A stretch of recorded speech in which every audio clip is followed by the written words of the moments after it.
নমস্কার, 7 hour news নেটওয়ার্কে আপনাদের স্বাগত। সরকারি হাসপাতালের পর এবার প্রশ্নের মুখে সরকারি হোমের নিরাপত্তা ব্যবস্থা। বহরমপুরের কাজী নজরুল ইসলাম হোম থেকে 4 কিশোরের নিখোঁজ হওয়ার ঘটনায় স্বভাবতই আতঙ্কে হোমে থাকা অন্যান্য কিশোর কিশোরীদের অভিভাবকেরা। সূত্রে খবর, বছর দেড়েক আগেও এই হোম থেকেই প্রায় 11 জন কিশোর নিখোঁজ হয়ে যায়। তবে সে ঘটনার পরেও যে টনক নড়েনি হোম কর্তৃপক্ষের, তা 4 কিশোরের নিখোঁজের ঘটনায় আরও একবার প্রমাণিত হলো। এক অভিভাবকের অভিযোগ, তার মেয়ের সঙ্গে দেখা করতে গেলে নাকি দেখা করার অনুমতি মেলে না হোম কর্তৃপক্ষের তরফে। ঠিক কি অভিযোগ তার, শোনাবো। হ্যাঁ, আমরা বাচ্চাকে দেখতে এসে, আমার মেয়ে আছে 4 দিন থেকে। না দেয় না, বলে না এখন হবে না, দেখা করা হবে না, আসা যাবে না।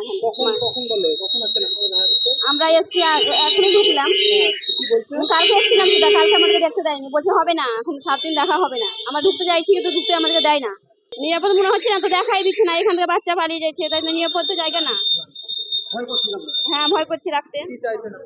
আমরা চাইছি যেমন বাচ্চা এখান থেকে আমাদেরকে দেখতে দেয়, আমরা নিয়ে যাবো বাড়ি। হোমের গ্রিল কেটে পালিয়ে গিয়ে থাকতে পারে ওই 4 কিশোর, এমনটাই প্রাথমিকভাবে মনে করা হচ্ছে পুলিশের তরফে।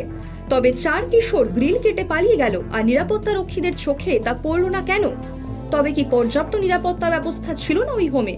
এর আগেও একই ঘটনা ঘটলেও কেন অতি সতর্ক হলো না হোম কর্তৃপক্ষ, উঠছে প্রশ্ন। বহরমপুর থেকে গণেশ সাহার রিপোর্ট, 7 আওয়ার নিউজ নেটওয়ার্ক। আরও বিভিন্ন খবরের আপডেট জানতে হলে 7 আওয়ার নিউজ চ্যানেলটিকে সাবস্ক্রাইব করতে ভুলবেন না, কারণ আপনাদের একটা সাবস্ক্রিপশন আমাদের কাছে অত্যন্ত মূল্যবান। জয় হিন্দ।